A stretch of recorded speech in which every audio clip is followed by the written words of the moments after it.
সুপ্রিয় দর্শক, বর্তমান বাংলাদেশের অন্তর্বর্তীকালীন সরকার ডক্টর মোহাম্মদ ইউনূসের একমাত্র ছোট বোন বাস্তব জীবনে কত বড় সুন্দরী জানেন।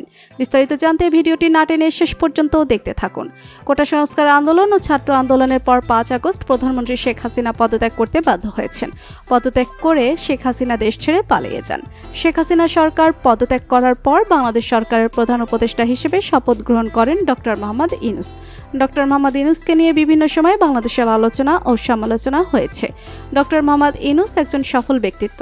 ডক্টর মোহাম্মদ ইউনূসের প্রতিটি অর্জন বাংলাদেশের প্রেক্ষাপটের জন্য অত্যন্ত গুরুত্বপূর্ণ। সম্প্রতি দেশের মিডিয়ায় আসছে ডক্টর মোহাম্মদ ইউনূসের বোন উম্মে কুলসুম। বৈবাহিক জীবনে ডক্টর মোহাম্মদ ইউনূস 2টি বিয়ে করেন।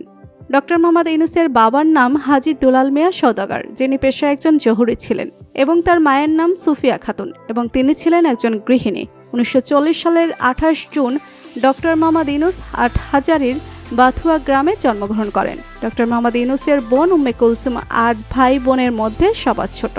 জানা গিয়েছে পরিবারের মেয়ে কারণে সবাই তাকে অনেক আদর করে।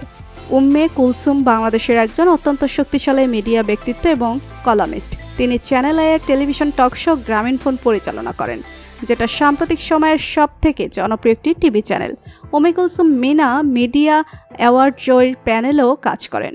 মিনা মিডিয়া পুরস্কার 2005 সালে চালু হয়েছিল, যেটা ডক্টর মোহাম্মদ ইউনূসের স্পন্সরকৃত একটি উদ্যোগ। সম্প্রতি একটি লাইভ টেলিভিশন টক শোতে ডক্টর মোহাম্মদ ইউনূসকে নিয়ে কথা বলেছেন উম্মে কুলসুম। সেখানে তিনি বলেন, শেখ হাসিনা সরকারের পতনের পর আমার ভাই বর্তমান বাংলাদেশের অন্তর্বর্তীকালীন সরকারের প্রধান উপদেষ্টা হিসেবে দায়িত্ব পেয়েছেন।